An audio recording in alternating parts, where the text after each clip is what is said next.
selesai, beri salam. Assalamualaikum warahmatullahi wabarakatuh. Waalaikumsalam warahmatullahi wabarakatuh. Sebelum mulai belajar, Ibu cek kehadirannya dulu. Siapa yang nggak hadir hari ini? Ini hadir semua? Alhamdulillah. Jadi kesempatan hari ini kita akan belajar namanya materi ekonomi. Kalau minggu kemarin kita belajarnya tentang apa? Ayo, ada yang ingat nggak? Kelangkaan. Apa Desman? Kelangkaan. Iya, masalah ekonomi atau kelangkaan. Dan minggu ini ada share tentang, sebelum kita belajar seperti biasa itu akan share yang namanya pretest. Nah, kita akan lakukan pretest sebelum aplikasi yang namanya Quizy. Jadi kita akan tahu ranking 1, 2, 3. Ayo, sekarang gabung, klik ininya dan ini kodenya. Nanti kita akan mulai. Jadi sebelum materi, Ibu akan ngasih yang namanya pretest terlebih dahulu. Silakan. Boleh langsung klik. Mana itu? Apa lagi? Iya. Ayo kejar terus. Ya, Intan ya. Wah. Tepuk tangan dulu, Intan. Oke, tentang satu ada Intan yang berikutnya. Ini tujuan pembelajarannya. Lampu. Ya, nggak apa-apa, ada lampu. Masalah. Itu tadi materinya ada ini. Jadi materinya sudah, maka Ibu akan bagikan yang namanya LKPD. Ya, ini LKPD-nya Ibu bagikan.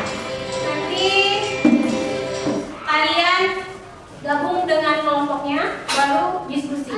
Paham? Nah, di dalam LKPD ini ada contoh lembar evaluasi. Lembar evaluasi ini untuk apa? Tujuannya untuk biar ananda-ananda paham atau menguasai atau tidak materi kita pada hari ini. Berhubung mati lampu, jadi Ibu langsung bagikan LKPD-nya. Silakan gabung dengan kelompoknya masing-masing. Disusun mejanya. Sudah, dengarkan instruksi saya dalam mengerjakan LKPD. Jadi, di sini ada materi yang nanti akan saya sampaikan, juga ada contoh kasusnya. Tadi harusnya saya sampaikan melalui fokus karena mati lampu, tapi antisipasi saya sudah sampaikan di LKPD kita. Jadi di sini ada masalahnya, terus kerja kelompok atau berdiskusi. Jika kalian tidak paham atau tidak mengerti, silakan bertanya kepada saya. Nanti kita akan diskusikan sama-sama sebelum melakukan presentasi. Paham? Oke, silakan. Jika tidak mengerti, boleh bertanya ya. Kalau sudah selesai, boleh langsung selesai gitu ya. Jadi kita langsung diskusi, refleksi. Nanti setelah itu, kalian checklist. Paham nggak materi hari ini? Gunakan handphonenya untuk mencari jawaban atau searching tentang masalah tentang sistem ekonomi. Tadi sistem ekonomi itu ada 4: tradisional, campuran, pasar, dan komando ya, terpusat. Jadi komando itu adalah terpusat. Desman, silakan Desman, kamu menghadap di sekitar saya.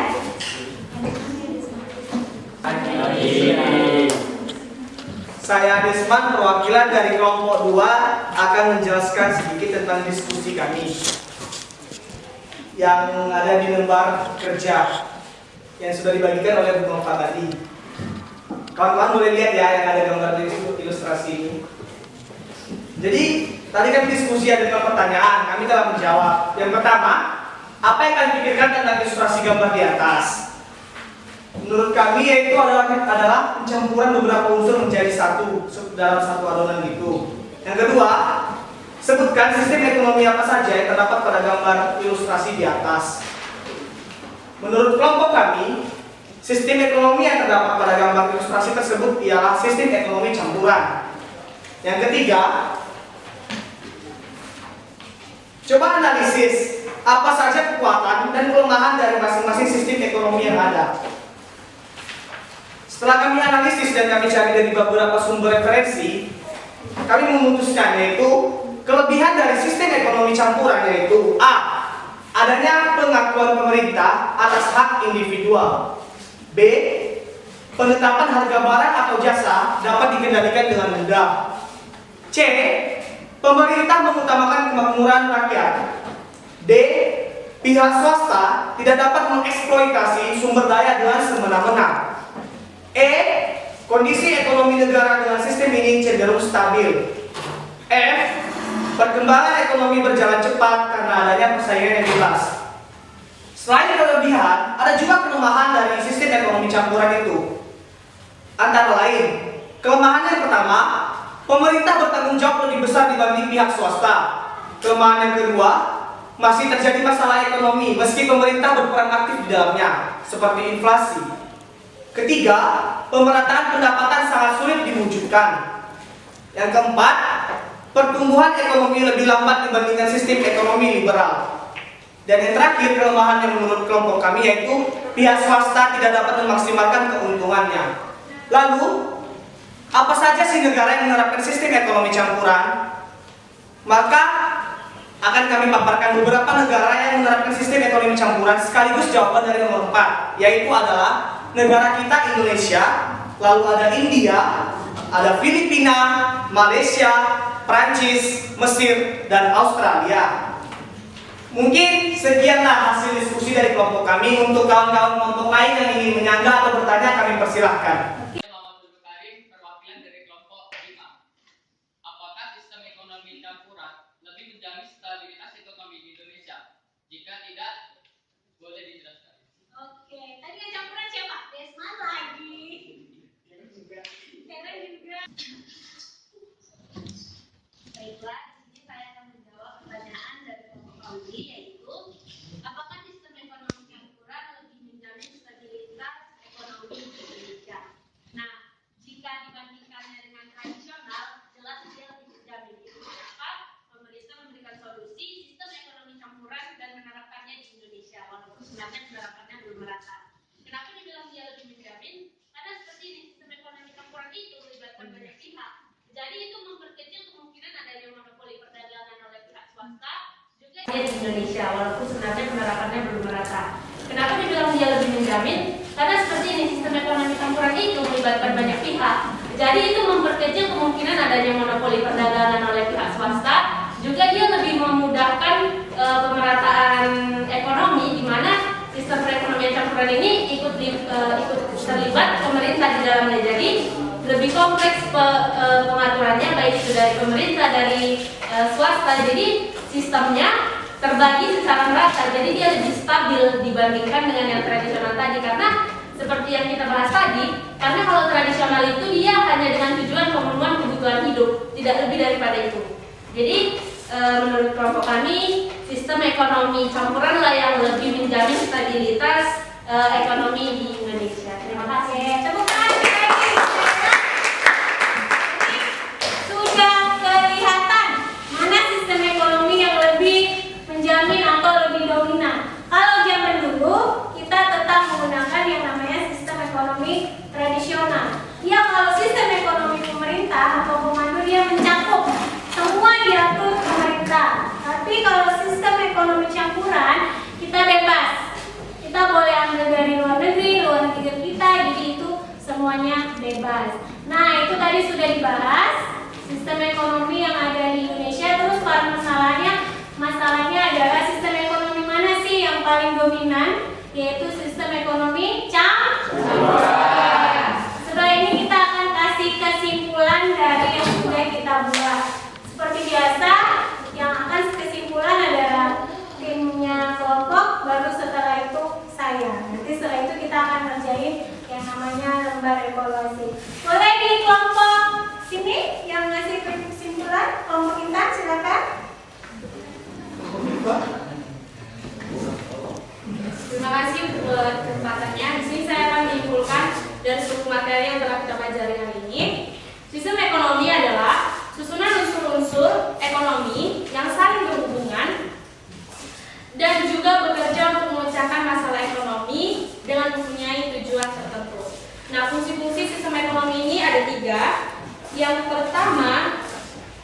sebagai penyedia pendorong untuk berproduksi, berfungsi dalam mengkoordinasi kegiatan individu dalam suatu perekonomian. Yang ketiga, sebagai pengatur dalam pembagian hasil produksi di seluruh anggota masyarakat agar dapat terlaksana sesuai dengan yang diharapkan. Sistem perekonomian itu terbagi menjadi 4 bagian. Yang pertama, sistem ekonomi tradisional yang masih bersifat barter, bersifat turun-temurun, dan masih kental dengan adat istiadat. Yang kedua, sistem perekonomian pasar yang melibatkan kegiatan produksi, distribusi, dan konsumsi. Yang ketiga, sistem perekonomian komando yang berpusat pada pemerintah. Yang keempat, sistem ekonomi campuran.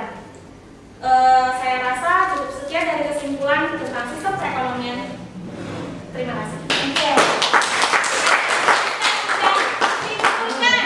Jadi PBL itu adalah proses belajar yang kita menyelesaikan masalah di kelas, kita diskusikan bersama, lalu kita simpulkan. Jadi itu tambahan lagi kesimpulannya.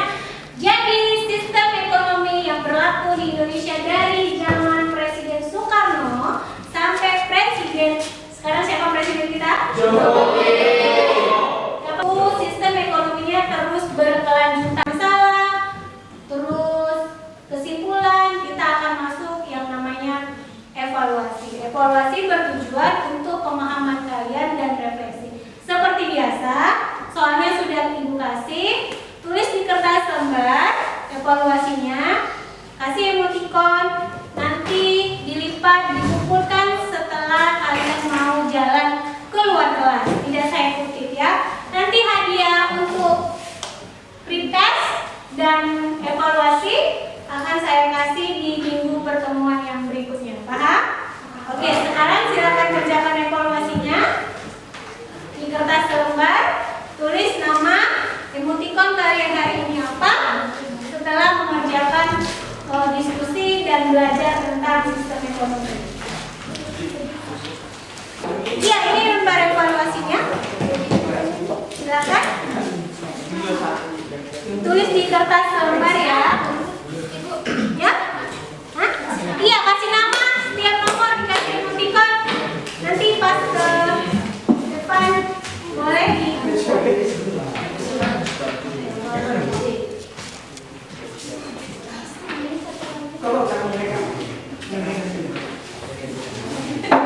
Kenapa? Kasih emoticon terbaik hari ini. Ayo semangat.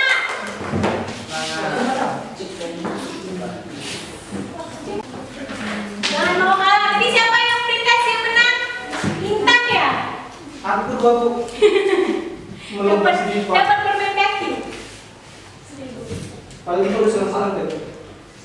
Itu kok sesuai nomor saya.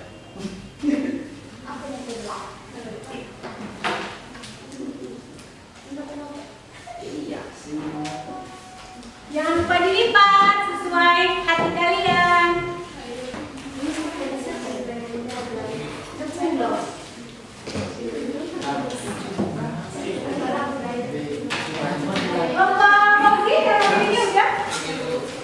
Posisi buat apa? Layar. Kasih. Nah, sebelum kita pulang, sebelum kita tutup pelajaran Ibu, beresin dulu bukunya. Nanti kita akan berdoa seperti biasa disiapkan oleh Desman. Nanti waktu pulang kasih kertas evaluasinya ke saya. Dan ini cukup sekian materi Ibu pada hari ini. Kurang lebihnya Ibu mohon maaf. Sampai ketemu di pertemuan ketiga, yaitu tentang sistem ekonomi Indonesia untuk undang-undang. Selesai.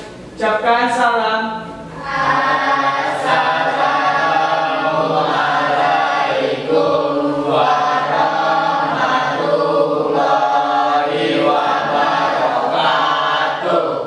Waalaikumsalam warahmatullahi wabarakatuh. Selamat siang. Sampai jumpa di pertemuan berikutnya. Pulangnya hati-hati, jangan kelayapan, dan jangan lupa kumpulin kertas evaluasinya di depan saya. Silakan dan